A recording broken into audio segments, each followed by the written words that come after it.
On vit dans un monde où avec un simple téléphone, on peut filmer, et bien souvent en très très bonne qualité. Sur ce même téléphone, on peut écrire, composer de la musique, faire un peu de montage, et finalement, diffuser le tout sur Internet. Sur Internet, le monde entier peut découvrir vos créations, et vous pouvez découvrir celles de tout le monde, ainsi que d'autres œuvres d'art intemporelles, mais aussi de leçons, des tutoriels pour apprendre à faire des choses. Pour résumer, je pense qu'on vit dans un monde où il n'a jamais été aussi facile de créer. Et moi, j'ai plus que jamais l'envie de créer. Le problème, c'est que je n'y arrive pas. Enfin ça, c'est pas exactement vrai.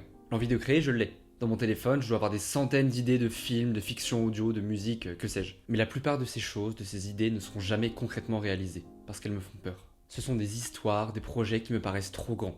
Alors naïvement, je me dis que je pourrais les réaliser quand j'aurai le temps, l'argent, les moyens. Sauf que si pour me trouver des excuses, je suis très productif, pour mes créations, je le suis beaucoup moins. La solution est qu'il faut que je me force. Au moins pour démarrer. Après, peut-être que ça ira mieux. Mais il faut que je me force. Alors ce week-end avec des amis, j'ai voulu réaliser un 48 heures. Le principe est simple. En 2 jours, vous faites un film, de A à Z. Vous partez de rien, et à la fin, vous avez un film.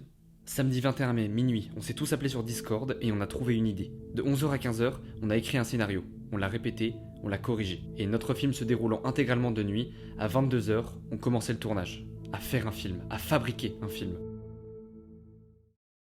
Quelques heures plus tard, aux alentours de 3h30 du matin, nous abandonnions le 48 heures, se rendant compte que le projet n'allait pas être à la hauteur de nos petites attentes. À cause d'un simple problème technique, un problème de son en l'occurrence, nous nous sommes rendus compte que le film n'allait pas être réalisable en 48 heures, ou tout du moins qu'il ne nous plairait absolument pas. S'étant mis d'accord sur ça, après un tournage inachevé en pleine nuit, nous avons abandonné notre film.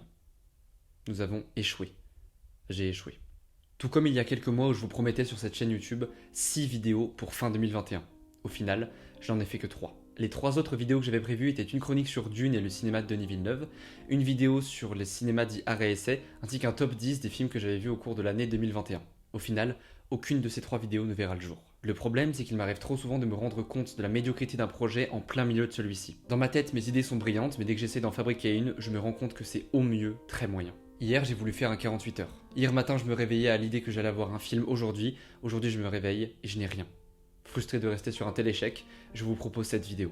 Comme je vous l'ai dit, pour me forcer à créer quelque chose, mais aussi parce que je sais que d'autres personnes ont le même problème que moi.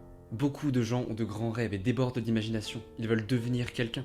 Beaucoup de gens ont de grandes envies artistiques. Ils ont des putains de choses à dire. Mais dès qu'on ouvre la bouche, on se rend compte de notre médiocrité. Si comme moi, vous rêvez de créer des choses en n'y arrivant que très rarement, je crois qu'il faut qu'on se dise la vérité et qu'on se rende à l'évidence sur certains points.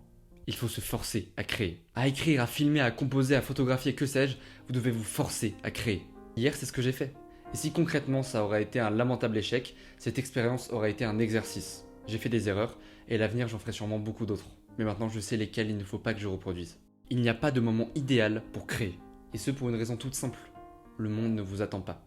Et ça, c'est effrayant. Si parfois on a de grands élans de motivation qui semblent sortir de nulle part, ou que d'autres on est juste avachis dans notre canapé à regarder YouTube, le monde ne vous attend pas. Aucun moment n'est fait pour vous, pour vos créations. Si ce n'est votre famille ou vos proches, personne n'est là à attendre frénétiquement votre prochaine œuvre.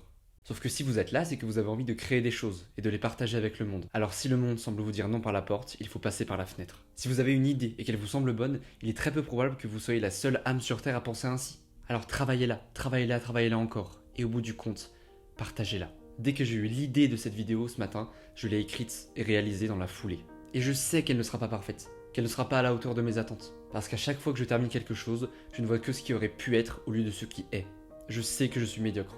Pourtant, quand je regarde en arrière, j'ai la sensation de m'être amélioré. Alors forcez-vous à créer. Au début, ce sera nul, forcément. Mais au bout d'un moment, il y a toujours quelque chose qui sera un petit peu mieux. Et c'est à ça qu'il faut s'accrocher. Si vous aussi vous rêvez de créer des choses, alors forcez-vous à les créer. Là, maintenant, tout de suite, dès que cette vidéo touche à sa fin. Et si vous pensez encore que vous n'en avez pas la force, essayez de répondre très sincèrement à cette question. Qu'est-ce qui vous en empêche ?